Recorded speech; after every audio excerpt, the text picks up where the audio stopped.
আসসালামু আলাইকুম। টুম্ফাস haven blog থেকে আমি টুম্ফা আছি আপনাদের সাথে। আশা করি কাছে এবং দূরে যে যেখান থেকে আমার ব্লগটি দেখছেন আল্লাহর অশেষ রহমতে সবাই ভালো আছেন। আমিও খুব ভালো আছি আলহামদুলিল্লাহ। টানা বৃষ্টির কারণে যে সমস্যা হচ্ছে দেখুন, প্রচুর দিকে পানি আর পানি। বৃষ্টি এত পরিমাণে যে হচ্ছে, ঘর থেকে বাইর হওয়ার কোনো উপায় নাই। তো আমি এখন এখানে এই যে আমার বাড়ির ছাদে অনেক পানি হয়ে গেছে, ছাদ মনে হচ্ছে ডুবে যাবে। তো আমি মাঝে মাঝে আসে হচ্ছে এগুলা একটু পরিষ্কার করে দিই। ছাদে যে পানি যাওয়ার লাইনগুলো আছে এগুলো হচ্ছে একটু পরিষ্কার করে দিই। পরিষ্কার না করে দিলে কি হয় যে ছাদে অনেক পানি জমে গেছে, মনে হচ্ছে এখানে মাছ চাষ করা যাবে। তো আরও অনেক পানি ছিল, গতকালকে যখন এসেছিলাম তখন দেখলাম যে আরও অনেক পানি। তো আজকে একটু অবশ্য পানি কম আছে। আমি যেহেতু আসি মাঝে মাঝে এগুলো পরিষ্কার করে দিই। পরিষ্কার না করলে হয় কি অনেক জাম হয়ে যায়, পানি পানি হচ্ছে যে কি ছাদের বাইরেও গড়ায় পড়ে। তো এখন এগুলো পরিষ্কার করে দিচ্ছি একটু। এই যে পানিগুলো দেখতে মোটামুটি সুন্দর লাগছে, তবে খুবই বিরক্তিকর অবস্থা। ঘরে বাজারের সমস্যা, তারপরে হচ্ছে আমার গ্যাস সিলিন্ডারের যে বোতল আছে, সিলিন্ডার বোতল শেষ হয়ে গেছে, সেটাও আনতে পারছি না বৃষ্টির কারণে। কি রান্না করব কি করব, ঘর থেকে বাইর হওয়ার অবস্থা নাই। ছেলেমেয়েগুলো সকালবেলা স্কুলে যায় নাই, মেয়েটা তো যায় নাই, সকাল 9টা থেকে ক্লাস। ছেলেটা সকালে কোচিং করে নাই, পরে এখন একটু ক্লাস করবে। যে ছাদের চতুর্দিকে হচ্ছে যে কীরকম পানি যাওয়ার জন্য চুঙ্গা দিয়েছি, এটা হচ্ছে কি আমরা চুঙ্গা বলি। তো পাইপ দিয়ে দিচ্ছি, এক ধরনের একটু মোটা পাইপগুলো দিলে হচ্ছে পানিগুলো চলে যায়। ওইটা হচ্ছে আমার যে গাড়ির ঘর, ওইখানে আমি হচ্ছে গাড়ি রাখি। এই যে ছাদে একটা গাছ লাগাইছিলাম মাশাআল্লাহ, এই পেঁপে গাছটা দেখতেছি অনেক বড় হয়ে গেছে, আমি খেয়ালই করি নাই।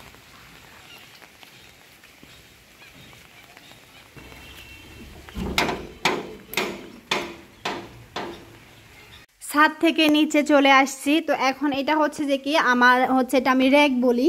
তো এখানে উপরের সাইডে হচ্ছে আমি কাপড় রাখি, আর নিচের যে সাইডটা আছে এটা এখানে একটু বাতাস চলাচলের জন্য একটু ছিদ্র রেখেছি। তো এটার ভিতর হচ্ছে আমি কিছু বাজার গুছিয়ে রাখি, যে বাজারগুলো আমার সবসময় প্রয়োজন হয় না।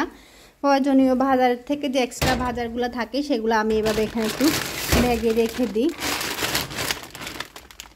এই যে বাজার করেছিলাম যে সেগুলো এখানে এখনো আছে। তো এরকম হচ্ছে আরও অনেক বাজার আছে। এই যে এখানে যেগুলো শুকনা বাজার হচ্ছে নুডলস, বাট হচ্ছে যে কি তেল বা যেগুলো নষ্ট হয় না, ফ্রিজের বাইরে রাখা যায়, বিস্কিট, কেক, এই ধরনের বাজারগুলো আমি এখানে রেখে দিই। তো এখানে হচ্ছে যে কি শুকনা যে বাজারগুলো সেগুলো রাখছি। তো আজকে হচ্ছে সেরকম বাজার নাই, তো যেগুলো আছে খাওয়ার মতো খুব বেশি কিছু নাই। আজকে হচ্ছে এখানে একটা বুটের ডালের প্যাকেট আছে, তো এই প্যাকেটটা নিয়েছি, এটা আজকে রান্না করব। বাইরে ডান পা দিয়ে বিসমিল্লাহ করি, বাইরে বিসমিল্লাহ।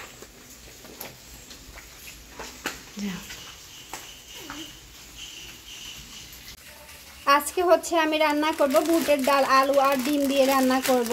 তো এই যে রান্নাটা করব এটা কিন্তু আগে খুব বেশি করা হতো বৃষ্টির দিনে, তখন তো আর ফ্রিজ ছিল না, আর সবার ঘরে মাছ মাংস বৃষ্টির দিনে সেরকম থাকতোই না। তো সেই কারণে এই রান্নাটা আগে একটু বেশি হতো।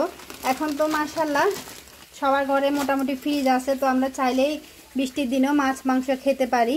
তবে খেতে পারলেও আজকে কয়েকদিন যেহেতু টানা বৃষ্টি হচ্ছে, আমি আর কিন্তু বাহিরে যেতে পারিনি। আর 2-3 বার যেহেতু গিয়েছি, গত 2-3 বার বাজারে গিয়েছিলাম যে ডাক্তারের কাছে যাই, যা অস্বস্তিকর অবস্থা হয়েছে, ভিজে টিজে একদম একাকার অবস্থা, সবারই মোটামুটি পরিস্থিতি খারাপ হয়ে গিয়েছিল। তো সেই কারণে আর আজকে বাইরে হব না। তো ফ্রিজে আছে একদম যে না সেরকম না, কিছু হয়তো অল্প স্বল্প আছে মাছ মাখে, তবে খুব বেশি কিছু নাই, হয়তো 2-1 প্যাকেট মাছ থাকতে পারে। তো সেই কারণে আজকে চিন্তা করলাম এভাবে একটু বুটের ডাল আর হচ্ছে আলু দিয়ে রান্না করে, এটা খেতে মন চাইছিল। তো সেই রান্নাটা আজকে আপনাদের সাথে শেয়ার করব। আশা করি আপনারা ভিডিওটি দেখতে থাকুন, ভালো লাগবে। এটা হচ্ছে আমাদের পুরনো দিনের, আমার দাদি নানিরা বা মা দাদিরা যেভাবে রান্না করতো, বৃষ্টি হলে তখন আমাদের এই রান্নাটা হতো। এখন তো এটার হয়তো অনেক প্রচলনটা কমে গিয়েছে। তো আজকে আমি অবশ্যই চেষ্টা করতেছি সেই রান্নাটাই করার জন্য। তবে এটা খেতে কিন্তু খুব খারাপ লাগে না, খুব সহজে চটজলদি রান্না করলেও খেতে কিন্তু অনেক ভালো লাগে। যেরকম বৃষ্টি পড়তেছে আর চতুর্দিকে যে পরিস্থিতি খারাপ, মানুষের যে অবস্থা, এই সময় যদি ছেলে মেয়ে নিয়ে কয়টা ডাল ভাত খেতে পারি তাও আল্লাহর কাছে শুকরিয়া, আলহামদুলিল্লাহ। এই পরিস্থিতি তো কিছুই নাই, কিছু করারও নাই, খাওয়াটাও তো একটু মোটামুটি সমস্যা হচ্ছেই। এই যে ডালগুলা নিয়েছি, বুটের ডাল নিয়েছি এখানে আমি। তো এই বুটের ডালগুলো কিন্তু অনেক ময়লা থাকে, তো এগুলো অবশ্যই আগের দিকে একটু এরকম বেছে নিতে হবে। এই যে আমি এখানে বেছে নিয়েছি, একটু যে পাথর ময়লা এই যে গম এগুলো ছিল, তো এগুলো আমি ফেলে দিচ্ছি। ফেলে এগুলো একটু এভাবে ঝেড়ে নেব। আমি এটা পাই করে দেখছেন এভাবে কতগুলো ময়লা গেছে, এভাবে হালকা একটু ঝাড়ি দিতে না, এতে কতগুলো ময়লা গেছে। তো এরকম একটু ঝাড়ি দিয়ে এই তো এরকম ঝাড়ি দিয়ে যা সামনের দিয়ে যে ময়লাগুলো আছে এগুলো আমি ফেলে দেব। এখানে দেখছেন কি অবস্থা। এই যে এবং ঝালটা এখন একদম ফ্রেশ হয়ে গেছে, এভাবে একটু বেছে ঝেড়ে নেওয়ার কারণে। এটা আমরা ঝাড়া বলি, এভাবে একটু ঝাড় নিতে বা এখন ডিশে ঝেড়ে নিই।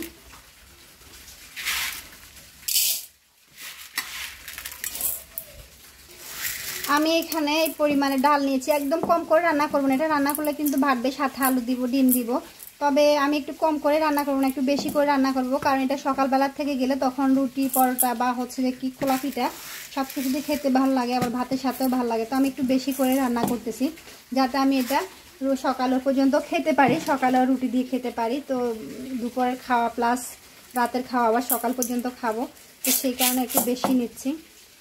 এখানে আমি 500 গ্রামের মতো ডাল নিচ্ছি। এখন এটা ধুয়ে এটাকে ভিজিয়ে রাখবো ধুয়ে। তো ডালটা ধুয়ে ভিজাইতে অন্য কাজগুলো সেরে নিই।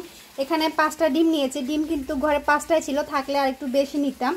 তো যেহেতু আজকে 5টাই আছে, এই কয়টাই দিব। এই ডিমগুলা সিদ্ধ বসিয়ে দিই, ডিমটা সিদ্ধ বসিয়ে দিই আর ডালটা ধুয়ে ভিজিয়ে রাখি। আর এই ফাঁকে আমি হচ্ছে যে কি ডাল রান্নার জন্য পেঁয়াজ রসুনগুলা কেটে নিব। এরা দুই বোন হচ্ছে যে কি এখানে খেলতেছে।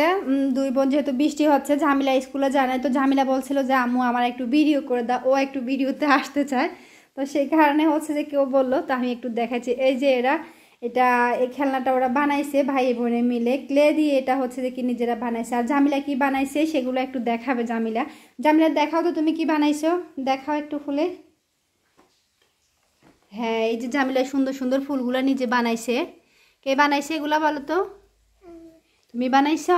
এই যে পাশে 2টা পুতুল রেখেছে, এটা হচ্ছে যে এরা ঘরে বসেই খেলতেছিল আর কি বনে বনে মিলে। এখানে হচ্ছে আমি পাইপেনে একটু তেল দিয়ে দিচ্ছি। এখন এখানে যে ডিমগুলো আমি সিদ্ধ করে নিয়েছি, ডিমগুলো সিদ্ধ করে ছিলে মাঝখান দিয়ে একটু এরকম ছুরি দিয়ে হালকা হালকা একটু কেটে নিয়েছি। এখন এই ডিমটা আমি তেলে একটু ভেজে নিব। ডাল রান্নার যে ডিমটা ব্যবহার করব সেই ডিমটা আমি এখানে ভেজে নিচ্ছি ডাল রান্নার জন্য। ডিমটা এরকম একটু ভেজে নিয়েছি। এখন এই ডিমটা নামিয়ে চুলায় আমি ডালটা বসিয়ে দিব। এখন এখানে চুলায় আমি দিয়ে দিচ্ছি ডাল। যে ডালটা আমি ভিজিয়ে, এটা কি করেছি আমি ধুয়ে পানি দিয়ে এটা ভিজিয়ে রেখেছিলাম 30 মিনিট থেকে 1 ঘন্টা হবে, 1 ঘন্টা থেকে বেশি হবে। আমি এটা ভিজিয়ে রেখেছি। সময় না থাকলে হাতে না ভিজালেও হবে, এটা সিদ্ধ হয়ে যায়।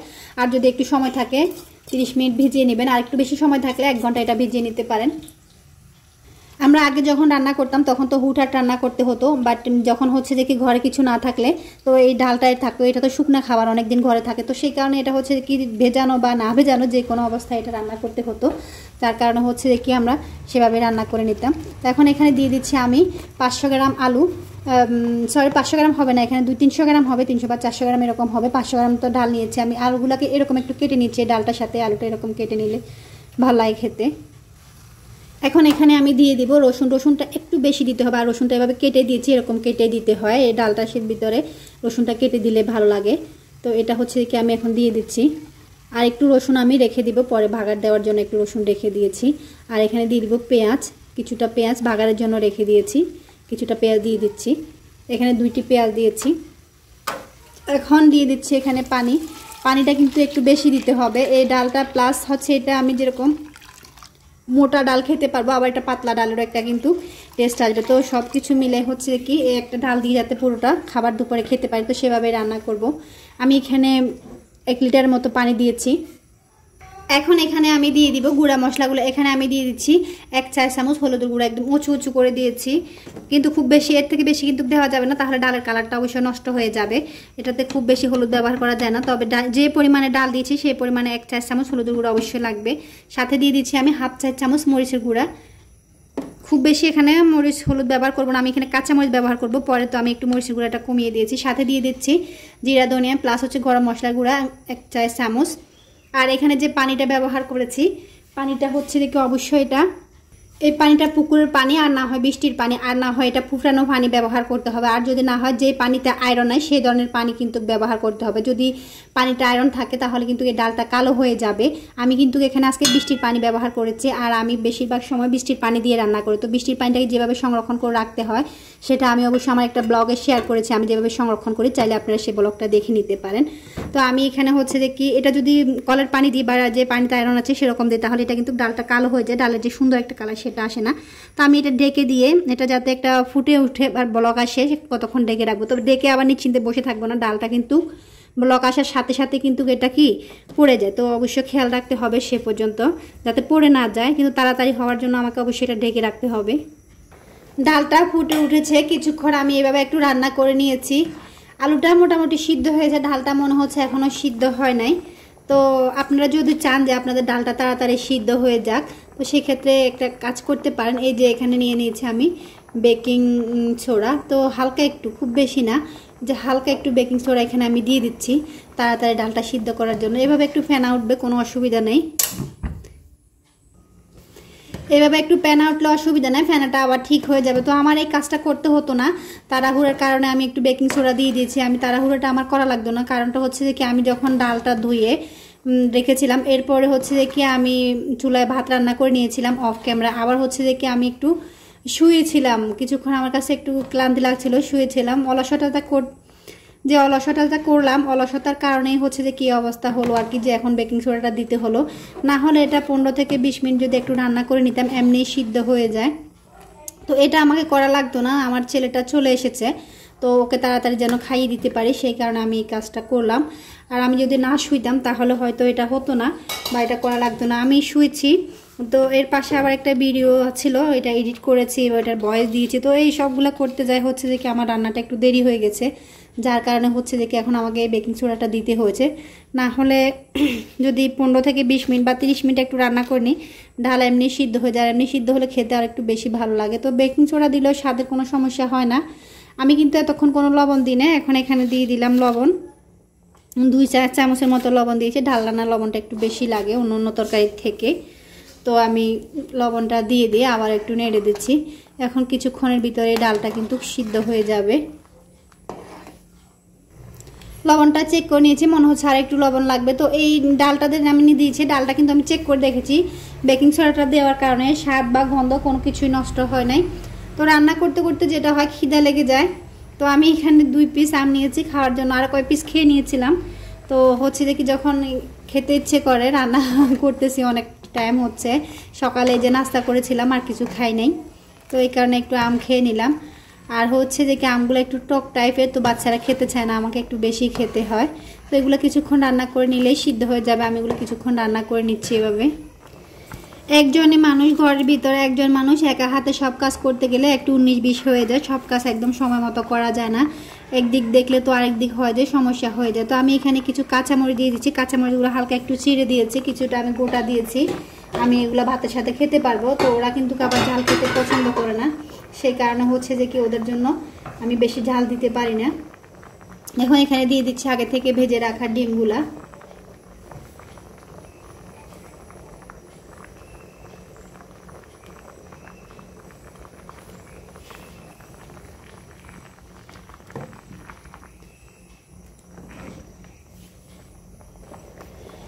ডিমটা দিয়ে কাঁচামরিচটা দিয়ে দিয়েছিলাম, দিয়ে আর একটু রান্না করে নেবো। এই ডালটা কিন্তু এখন সিদ্ধ হয়ে গেছে, এই যে একদম সিদ্ধ হয়ে গেছে। বানানোর আগে এখানে দিয়ে দিচ্ছি কিছু ধনিয়া পাতা, এই যে এটা বিলেতি ধনিয়া পাতা, এটা দিলে খুব সুন্দর একটা গ্রান আসে, ডালটা খেতে খুব ভালো লাগে। ধনিয়া পাতাটা দিয়ে আমি আবারও একটু ঢাকে দিচ্ছি, এটা 2 মিনিট একটু ঢেকে দিব। 2 মিনিট আবারও একটু ধনিয়া পাতাটা দিয়ে এটার গ্রানটা যাতে সব দিকে ছড়ায় রান্না করে নিচ্ছি। এখন আমি ডালটা তুলিয়ে দেখাচ্ছি যে ডালটা কীরকম হয়েছে, এই যে ঝোলটা কীরকম হয়েছে। ঝোলটা এরকম হবে আর হচ্ছে ডালটা হচ্ছে এরকম। ডালটা কিন্তু আরও গলে গেছে কিছুক্ষণ রান্না করতে করতে। এটা যদি একদম আপনি ভেঙে বাট একদম সিদ্ধ করে গলিয়ে পেলেন সেক্ষেত্রে কিন্তু এটা স্বাদটা থাকবে না। ডালটা হবে যে এটা কিন্তু সিদ্ধ হবে তবে গোটা থাকবে। এই যে ডালটা ধরার আগে ভেঙে যাচ্ছে, কিন্তু এটা সিদ্ধ হয়েছে কিন্তু ভাঙবে না, গোটা থাকবে। তো এই পর্যায়ে আমি এটা নামিয়ে নিব। এই ডালটা কিন্তু এভাবে খেতে ভালো লাগে, আর এটা পারফেক্টলি কিন্তু রান্নাটা এভাবে হয়, পারফেক্টলি টেস্টটা কিন্তু এভাবে আসে। তো এখানে হচ্ছে পাইপেনে তেল আছে, তো সেই তেলের ভিতর দিয়ে দিলাম শুকনা মরিচগুলো একটু ভেজে নেব। এটা ডালের বাগার দেওয়ার জন্য বাছতেছি। এভাবে মরিচটা দিলে কিন্তু খুব ভালো লাগে। এখন এখানে দিয়ে দিব আমি একটু রসুন কুচি, দিয়ে দিচ্ছি একটু পেঁয়াজ কুচি। এগুলো এরকম একটু লালচে করে ভেজে নিয়েছি।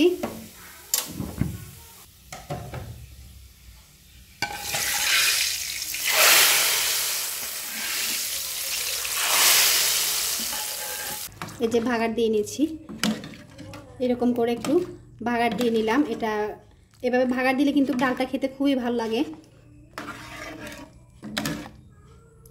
এই রকম একটা তরকারি হলে ভাতের সাথে আর অন্য কোনো তরকারির দরকার হয় না। তো আমার রান্নাটা হয়ে গেছে। আজকে দুপুরে আমাদের খাবার শুধু এটাই, আর কোনো কিছু রান্না করি নাই। তো এখন হচ্ছে যে কি আমি আমার জন্য খাবারটা বেড়ে নিচ্ছিলাম, পাশাপাশি হচ্ছে যে কি ছেলে মেয়েদেরকেও একটু বেড়ে দিচ্ছিলাম। আমি এটা দিয়ে ডালটা দিয়ে খাওয়ার জন্য সকালে একটু রুটি তৈরি করে নেব। এটা কিন্তু সকালে রুটি দিয়ে খেতেও খুব ভাল লাগে। তো আমি কালকে সকালে একটু রুটি তৈরি করে নেব এই ডালটা খাওয়ার জন্য। এটা কিন্তু গরম গরমও ভাল লাগে, ঠান্ডা হলেও কিন্তু খেতে ভাল লাগে। তো আমি খেয়ে নিচ্ছিলাম, পাশাপাশি হচ্ছে ছেলে মেয়েদেরকেও খাবারটা একটু দিয়ে দিচ্ছিলাম। তো যেটা হচ্ছিল, আমার ছেলেটা খাবারটা একটু গরম গরম, তো সেই কারণে সে একটু ভালোভাবে খেতে পারেনি। ছেলে মেয়ে যদি মন ভরে খায় তো মার কাছে ভালো লাগে। আমার কাছে কিন্তু খাবারটা বেশ লাগছিল, তবে যেটা হচ্ছে আমার একটু সমস্যার কারণে খাবারটা যেহেতু রান্না করতে একটু দেরি হয়েছে, একটু তাড়াহুড়ার কারণে সে খেয়েছে, কিন্তু হচ্ছে যে গরমের কারণে একটু তাড়াহুড়া করে খেতে গিয়ে ছোটো মানুষ তো এত খেতে পারে না। আর এই যে মরিচটা দিয়েছিলাম, মরিচটা কিন্তু আমি একটু এভাবে ভেঙে নিয়ে খাচ্ছি। পুরোটা মরিচ যদি আমি ওই তরকারির ভিতর কেটে দিতাম তাহলে হচ্ছে যে কি পুরোটা তরকারি জাল হয়ে যেত, তো আমি খেতে পারতাম, ওরা আর খেতে পারতো না। মরিচটা এভাবে করে দেওয়ার কারণে তো ওরা তরকারিটা খেতে পারছে, ওদের জন্য জাল হয় না। আর আমি আমার সুবিধা মতো মরিচটা একটু ভাতের সাথে এভাবে ডলে নিয়ে খাচ্ছি। আর এই ডালটা দেখুন হাতের সাথে নেওয়ার সাথে সাথে একটু মিলে যাচ্ছে, আলুটা খুব সুন্দর সিদ্ধ হয়েছে। পরিস্থিতির এই সময়ে যে 4টা ডাল ভাত ছেলে মেয়ে নিয়ে খেতে পারছি, সেইটার জন্য আল্লাহর কাছে অশেষ শুকরিয়া জানাই, আলহামদুলিল্লাহ। তো খাবারটা কিন্তু সিম্পল হলেও খেতে কিন্তু খুবই ভালো লাগছিল। আপনারা যদি কেউ না খেয়ে থাকেন, বৃষ্টির দিনে হোক বা এমনি হোক, তো অবশ্যই এভাবে একবার রান্না করে খেয়ে দেখতে পারেন। আসলে কিন্তু খাবারটা মন্দ লাগে না।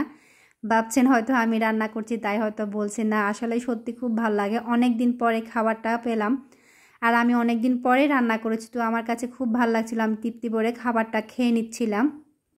তো পাশাপাশি হচ্ছে ছোটো মেয়েটাকে দিয়েছিলাম, ও আবার কিন্তু ডালটা বেছে বেছে খায়, ও ডাল খেতে পারে না। ডালের যে ঝোল আর ডিমটা আছে সেটা দিয়ে খেতে খুবই পছন্দ করে। তো প্রথমে যা একটু নিজে খেয়েছে খাক, পরে আমি অবশ্যই ওকে একটু লোকমা ধরে কয়েক লোকমা খাইয়ে দিয়েছিলাম, ডালটা ফেলে দিয়ে। হচ্ছে যে কি একদম হাত দিয়ে চটকে বাচ্চারা যেরকম পাতলা ডাল দিয়ে খায় সেরকম মেখে আমি কয়েকটা লোকমা খেয়ে দিয়েছিলাম। তারপর আমি একটু প্লেটে দিয়েছি, ভাবলাম যা একটু খাক আস্তে আস্তে নিজে নিজে খেতে অবশ্য ভালো লাগে। বাচ্চাদেরকে একটু দিলে নিজে নিজে 2-1 লোকমা যা খায় এটাতে তৃপ্তি। আমার ভিডিওটি যদি আপনাদের কাছে ভালো লাগে লাইক কমেন্ট শেয়ার করবেন, সাবস্ক্রাইব করে চ্যানেলের পাশে থাকবেন। আর ফেসবুক পেজ থেকে দেখে থাকেন অবশ্যই পেজটাকে ফলো দিয়ে রাখবেন। আর যদি আমার ভিডিওটি আপনাদের কাছে ভালো লাগে অবশ্যই ফ্রেন্ড অ্যান্ড ফ্যামিলির সাথে ভিডিওটি শেয়ার করতে ভুলবেন না। পরবর্তী ভিডিও দেখার আমন্ত্রণ জানিয়ে আজকের ব্লগটি এখানে শেষ করছি। আল্লাহ আপনাদের সবাইকে ভালো রাখুন। আপনারা আমাদের জন্য অবশ্যই দোয়া করবেন, আল্লাহ যেন আমাদেরকেও ভালো রাখে। আজকের মতো এখানেই বিদায় নিচ্ছি। আল্লাহ হাফেজ।